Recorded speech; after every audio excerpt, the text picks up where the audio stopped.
everybody, my name is Nina and this is the vlogs about Bell 1, which is about introducing theories of performance. So in this chapter, I read that this book is about introducing the theories of performances. It could tell us the 3 things that I look forward to learn in the future of performance studies class throughout the semester. And also in this chapter is about demystifying the word theories, the relationships between communication and performance. I read that the theories shows that the scientific math concept of theories like from Albert Einstein's E equals mc squared and Bryan's string theories. Also, this theories tells us that we want to know about the universe with a couple questions we ask, and we need to find the answers. The theory questions are what, why, and how. And in the performance, I learned that there's a bunch of 3 questions about performance, like what is performance? Why do people perform?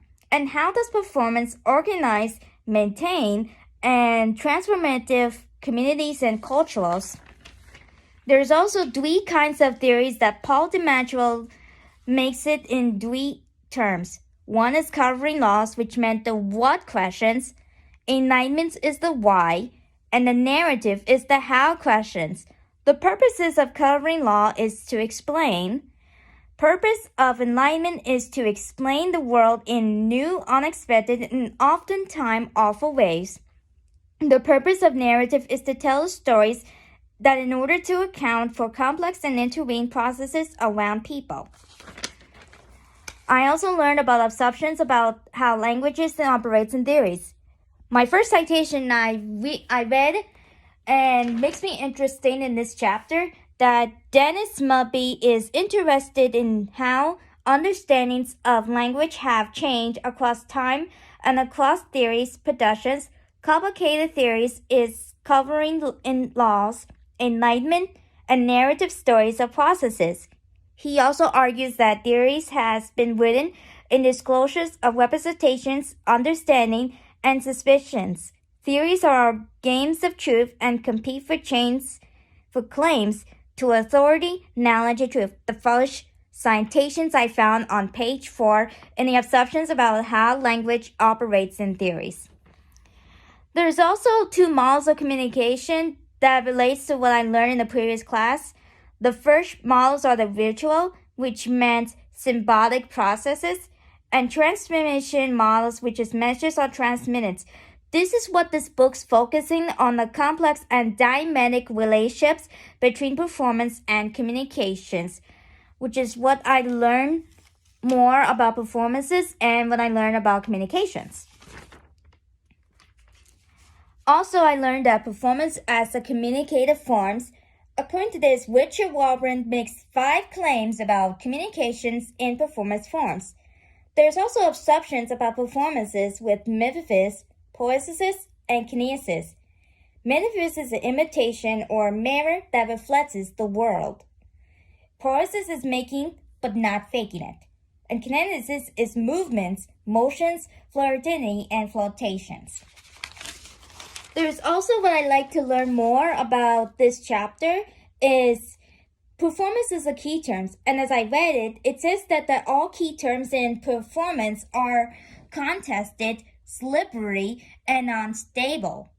It means that the performance theories attempts to make clear of the what, why, and how that I talked to you earlier about that. In order to understand ways people participating in social and political lives. There's also a second citations that I like. It makes me learn more, which is about the definitions of performance. On page 18, it says process, products, productive, purposeful, traditions, and transformations are the ways to describe and explain for the moments the many manifestations, uses, and politics of performances. So these is definitions of performance is very important, and why I choose this as a second citation to learn more about the definitions of performances. And these are the ways to explain, describe, and what performance is. And lastly, on the last part of the chapter is there are 3 most important claims to all the theories of performances, constitutives, epistemic, and critical. Constitutives are one of the important terms to theorizing about cultures, identity, technology, and performances.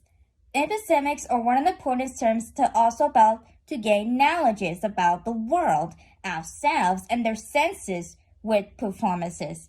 And the criticals are one of the most important terms to state claims about our sex, race, class of substance in performances.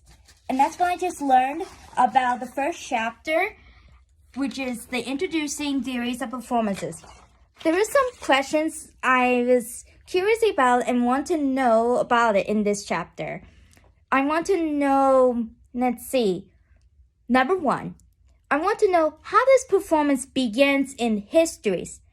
And 2, is there any more explanations of why do we have to use performance in the why? What I meant to say is how and why we use theorizing performances every time we saw them performing in every shows, entertainments, movies, and so forth.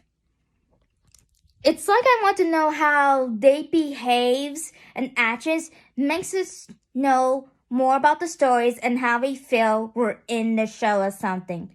So that's these 2 questions that I want to know as I'm exploring to know about the first chapter of theories in performance studies. So hope you guys enjoy this video and let me know if you like it. I'll see you later and have a good day. Bye bye.